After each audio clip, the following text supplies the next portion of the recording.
প্রিয় দর্শক শ্রোতাবৃন্দ, আসসালামু আলাইকুম। আশা করছি সকলে ভালো আছেন। স্টক ট্রেড সিক্রেট চ্যানেলের পক্ষ থেকে আপনাদের স্বাগত জানাই। আমি আজকে আপনাদের সামনে ডিএসসিবিটির যে ব্রড ইন্ডেক্স এটা নিয়ে আলোচনা করব এবং ফিবোনাসি রিট্রেসমেন্ট যে টুলসটা আছে এই টুলস দিয়ে সূচকের যে জায়গাগুলি রেজিস্ট্যান্স লেভেল ফেস করতে পারে ফিবোনাসি রিট্রেসমেন্ট অনুযায়ী সেই জায়গাগুলি আমি আপনাদের সামনে তুলে ধরব। এবং অনেক দিন পর আমরা একটা ভালো মার্কেট দেখছি।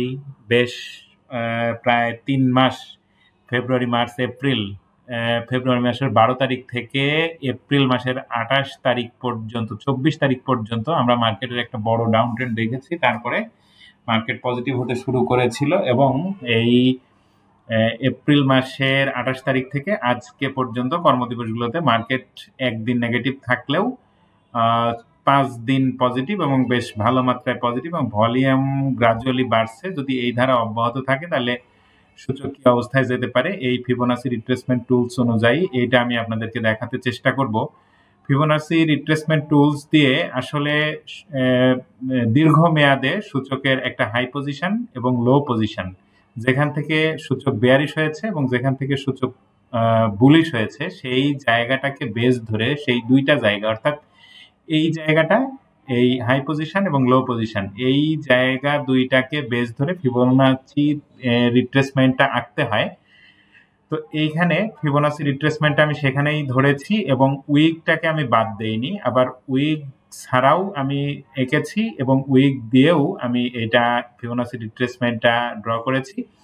তো এইখানে যে বিষয়টা দেখার সেটা আপনারা দেখেন যে ফিবোনাসি রিট্রেসমেন্ট অনুযায়ী যে প্রথম রেজিস্ট্যান্স ছিল 5694, এই জায়গাটা ব্রেকআউট করে সূচক আজকে 5787 অবস্থান করছে। এর পরবর্তী যে লেভেলটা আছে সেটা হচ্ছে 5861।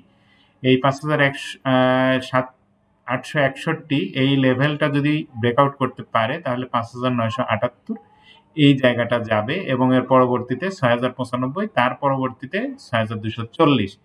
আসলে যদি এরকম এর আগে অর্থাৎ এই গত ফেব্রুয়ারি মাস 8, 9, 10 এইদিকে 7, 8, 9, 10, 11 ফেব্রুয়ারি এইদিকে যে ধরনের ভলিউম হয়েছিল 1700-1800 কোটি ভলিউম আমরা দেখেছিলাম। তো এইরকম ভলিউম যদি বাড়ে, এই গ্রাজুয়ালি যেভাবে বাড়ছে এই বৃদ্ধিটা যদি অব্যাহত থাকে তাহলে হয়তো এইসব ফিবোনাসি রিট্রেসমেন্ট যে রেজিস্ট্যান্স গুলো দেখাচ্ছে সেই রেজিস্ট্যান্স হয়তো ব্রেকআউট করে মার্কেট উপরে চলে যেতে পারে। এইটা এই উইক সহকারে, অর্থাৎ যেখানে মার্কেট ক্লোজ করতে পারেনি কিন্তু যে পর্যন্ত গিয়েছিল বা যে পর্যন্ত এসেছিল সেটা দিয়ে আমি এই রেজিস্ট্যান্স গুলি আপনাদেরকে দেখালাম। এইবারে আমি আপনাদেরকে দেখাবো যে এই উইক বাদ দিয়ে আসলে এই রেজিস্ট্যান্সটা কি পরিমাণে বা কি রকম দেখায় সেইটা যদি একটু দেখা যায় তাহলে একটু সামান্য 2-3 পয়েন্ট হেরফের হবে। সেটা যদি হয় তাহলে এখানে দেখেন 5717, সেখানে আরো একটু কম ছিল। এই 5717 এই জায়গাটা ব্রেকআউট করেছে, এখন পরবর্তীতে আছে 5873। 5873 এই জায়গাটা ব্রেকআউট যদি করতে পারে তাহলে 5982, এর পরবর্তীতে 6091, এরপরে 6227। এইভাবে ফিবোনাসি রিট্রেসমেন্ট টুলস এই সূচকের যে রেজিস্ট্যান্স সেইটা আসলে শো করছে। এটা আসলে আমার কথা না, এটা জাপানিদের তৈরি করা এই ক্যান্ডেলস্টিক এবং এই টুলসগুলি, এবং এইটা পশ্চিমারা এটাকে আরো মডিফাই করে এটা ডেভেলপ করেছে। সারা বিশ্বেই এইভাবেই এই স্টক মার্কেটের সূচক বা যে কোনো স্টকের যে চার্ট অথবা কোনো সেক্টরের যে ভ্যালু সেইটাকে এই ফিবোনাসি রিট্রেসমেন্ট দিয়ে এভাবেই বিশ্লেষণ করা যায়। তাহলে এই জায়গা, এই যেটা উইক বাদ দিয়ে আমি দেখালাম, এখানে হাই যে অবস্থান সেটা আমি ধরেছিলাম 6600, 6446, আর লো দেখাইছিলাম যেখান থেকে পজিটিভ হয়েছে এবং ক্যান্ডেলের বডি ক্রিয়েট হয়েছে 5519।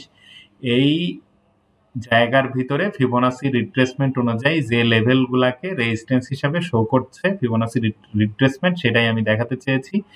এইখানটায় 5717 ব্রেকআউট করেছে যেটা বললাম, পরবর্তীতে আছে 5873। এটা যদি ব্রেকআউট করে তাহলে পরবর্তীতে 5982, এভাবে করে 6090-91 এ পর্যন্ত, এর পরবর্তীতে 6227। এখন এই জায়গাগুলি ব্রেকআউট করতে হলে আসলে কি ধরনের শক্তি মার্কেটের দরকার সেটা যদি একটু বলা হয় তাহলে এই যে এখানে খেয়াল করেন যে 1 ফেব্রুয়ারি থেকে 14 ফেব্রুয়ারি যেভাবে ভলিউম গ্রাজুয়ালি বেড়েছিল, এইরকম ভলিউম যদি 1700-1800 কোটি টাকা ভলিউম হয়ে যায় তাহলে এই সব লেভেলগুলো ব্রেকআউট করে উপরে যেতে পারবে, নতুবা এইসব জায়গা থেকে মার্কেট হয়তো একটু রিটেস্ট করবে, করে আবার উপরের দিকে যাবে। এইবারে আমি সূচকের ড্রয়িং অনুযায়ী, সূচকের যে ট্রেন্ড অনুযায়ী সূচক কিভাবে চলছে সেটা যদি আমি আপনাদেরকে একটু দেখাতে চেষ্টা করি, তাহলে একটু দেখেন যে উইক আমি ধরেই এই রেড রেখা, লাল রেখাটা আমি এঁকেছি। এইখানটায় যদি আপনারা একটু খেয়াল করেন তাহলে দেখবেন এই জায়গাটা থেকে, অর্থাৎ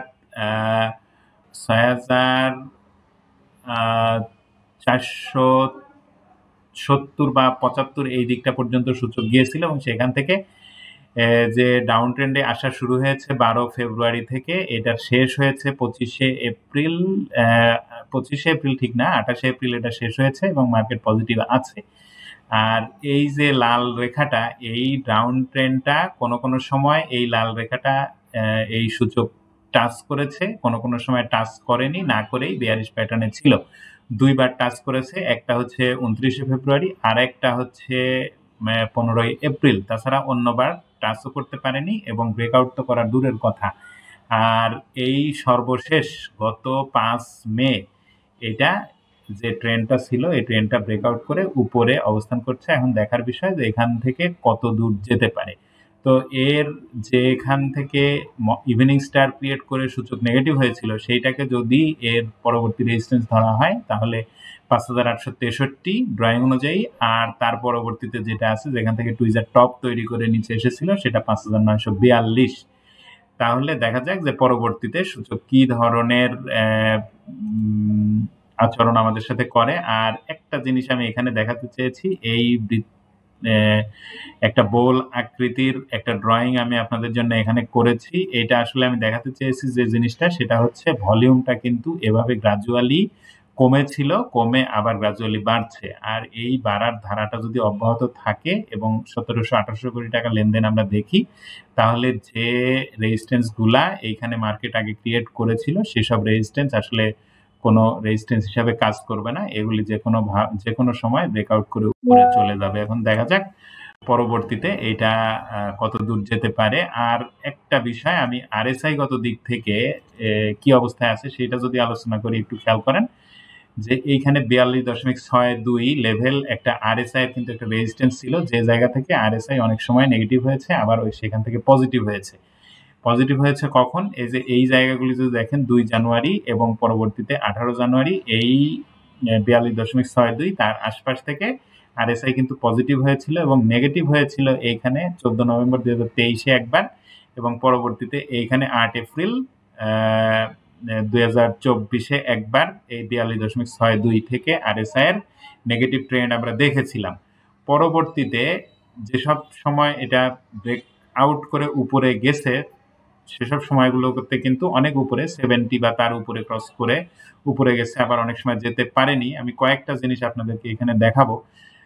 আরো কিছু জায়গা থেকে এই আরএসআই নেগেটিভ হয়েছে, সেটা 47.3। এই যে এই জায়গাটা যদি খেয়াল করেন 25শে ফেব্রুয়ারি, এই জায়গা যদি খেয়াল করেন তাহলে ডিসেম্বর এবং ফেব্রুয়ারি মাসে কিন্তু এই 47.73 থেকে আরএসআই নেগেটিভ হয়েছিল।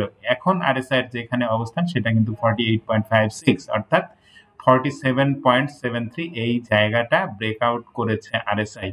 এখন আরএসআই এর উপরে যাওয়ার জন্য পরবর্তীতে 50.56 অথবা 51 এই জায়গাটা অথবা 52.3 এই জায়গাটা একটা বড় রেজিস্ট্যান্স আছে, এবং তারপরে এই যে বৃত্ত দিয়ে যেটা আমি দেখিয়েছি 55.61 এইটা, এর পরবর্তীতে এই বৃত্ত 59.71। যদি এই কয়েকটা জায়গা, অর্থাৎ এই 50, তারপরে এইখানে 55 বা 56, তারপরে 60 এই জায়গাগুলি ব্রেক আউট করতে পারে আরএসআই, তাহলে 70 বা 70 প্লাস এই দিকটা চলে যেতে পারে। তো দেখা যাক, যদি মার্কেটের ভলিউমটা গ্রাজুয়ালি বাড়তে থাকে তাহলে আমরা এই জায়গাগুলি আরএসআই এর সহজেই ব্রেকআউট করতে দেখব। এরপরে এমএসিডি অনুযায়ী কি অবস্থায় আছে, এই গ্রিন লাইন এবং অরেঞ্জ লাইনটা কি নির্দেশ করছে সেটা যদি আমি আপনাদেরকে একটু বলি, তাহলে এই বৃত্তটা যদি খেয়াল করেন তাহলে এই হিস্টোগ্রাম যখন নিচে এভাবে দীর্ঘদিন নেগেটিভ থাকে, নেগেটিভ থাকার পরে নেগেটিভিটি শেষ করে যখন পজিটিভ হয়, পজিটিভ হওয়ার পরে যখন উপরে যায় তখন কিন্তু বেশ কিছুদিন পজিটিভ থাকে। কিন্তু এইখানে যখন পজিটিভ হলো 8 এপ্রিল, মাত্র 2 দিন বা 3 দিন পজিটিভ থেকে আবার নেগেটিভ হয়ে নিচে এই বার 3 দিন ক্রিয়েট করার পরে এটা নেগেটিভিটি শেষ করে আবার পজিটিভ হয়েছে। এখন যেহেতু এখানে দীর্ঘদিন নেগেটিভ থেকে পজিটিভ হয়ে পজিটিভ থাকতে পারেনি, আবার নেগেটিভ হয়েছে, তাহলে নেগেটিভনেসটা অনেক বেশি, পজিটিভনেসটা কম। তাহলে নেগেটিভনেসটা যেহেতু অনেক বেশি, এখন যেহেতু পজিটিভ হয়েছে, তাহলে এই পজিটিভনেসটা কয়েকদিন থাকার কথা। আর যদি কয়েকদিন পজিটিভনেস থাকে তাহলে মার্কেট আরো একটু ভালো হবে এবং সেই সম্ভাবনাটা আছে কিনা এই এমএসিডি অনুযায়ী যদি আমি একটু বলি তাহলে একটু খেয়াল করেন যে এমএসিডির যে হাই পজিশন থেকে এই গ্রিন লাইনটা নিচে চলে এসেছিল সেটা হচ্ছে -85, আর এমএসিডির যে বেস লাইন সেটা কিন্তু 0.0, সেখান থেকে অনেক নিচে ছিল, এর উপরে তো যেতে পারেইনি, কাছাকাছিও যেতে পারেনি। -85 থেকেই বেয়ারিশ হয়ে -110.8 থেকে আবার পজিটিভ হয়ে এখন -76.3 তে অবস্থান করছে। তাহলে দীর্ঘদিন যেহেতু এই জায়গা থেকে +26.2 থেকে নিচে যেহেতু এসেছিল 117 বা 118 পর্যন্ত, তাহলে এখান থেকে যেহেতু পজিটিভ হচ্ছে এবং এমএসিডির যে গ্রিন লাইনটা সেটা 76.3 তে যেহেতু অবস্থান করছে এবং এটা বেশ একটা বুলিশ ট্রেন্ডে আছে, ভলিউমটা যদি বাড়তে থাকে তাহলে এই রেখাটা আমরা হয়তো এরকম দেখতে পারি, এইখান থেকে এইভাবে হয়তো উপরে এইভাবে যাবে এবং রেড লাইনটা এভাবে উপরে যাবে, পরে গ্রিন লাইনটা এভাবে নিচের দিকে হয়তো আসবে, এসে এভাবে ক্রস করে আবার গ্রিন লাইনটা নিচে এসে এরকম হতে পারে। তো দেখা যাক, যদি এরকম হয় গ্রিন লাইনটা অনেক উপরে যায় এবং এখান থেকে যদি বেজ লাইনের উপরে যায় তাহলে তো আলহামদুলিল্লাহ অনেক ভালো। আর যদি বেজ লাইনের উপরে নাও যায়, বেজ লাইনকে যদি টাচও করে বা বেজ লাইন বড় যায় অর্থাৎ 0.0 এ বড় যায় তাহলে মার্কেট অনেক ভালো হবে এবং সেই আশার আলো মার্কেট আমাদের দেখিয়েছে। তো দেখা যাক পরবর্তীতে সূচক কি ধরনের আচরণ আমাদের সাথে করে। আমি যে আলোচনাটা আপনাদের সামনে রাখলাম সূচক সম্বন্ধে, এই বিষয়টা আমি আশা করছি যে আপনারা ভালোই বুঝতে পেরেছেন। যদি যে লেভেলগুলা বলেছি সেই লেভেলগুলা থেকে সূচক আবার নেগেটিভ হতে থাকে তাহলে হাতে থাকা স্টকগুলি যদি ব্রেক ইভেনে থাকে তাহলে আমার মনে হয় সেল দিয়ে ক্যাশ ফ্রি করাটা বুদ্ধিমানের কাজ হবে। আর যদি লাভে যায় কোনো স্টক তাহলে লাভের পরিমাণ যেটাই হোক পার্সেন্টেজ আকারে সেইখান থেকে হয়তো লাভ নেওয়াটা আমার মনে হয় যে যুক্তিযুক্ত হবে।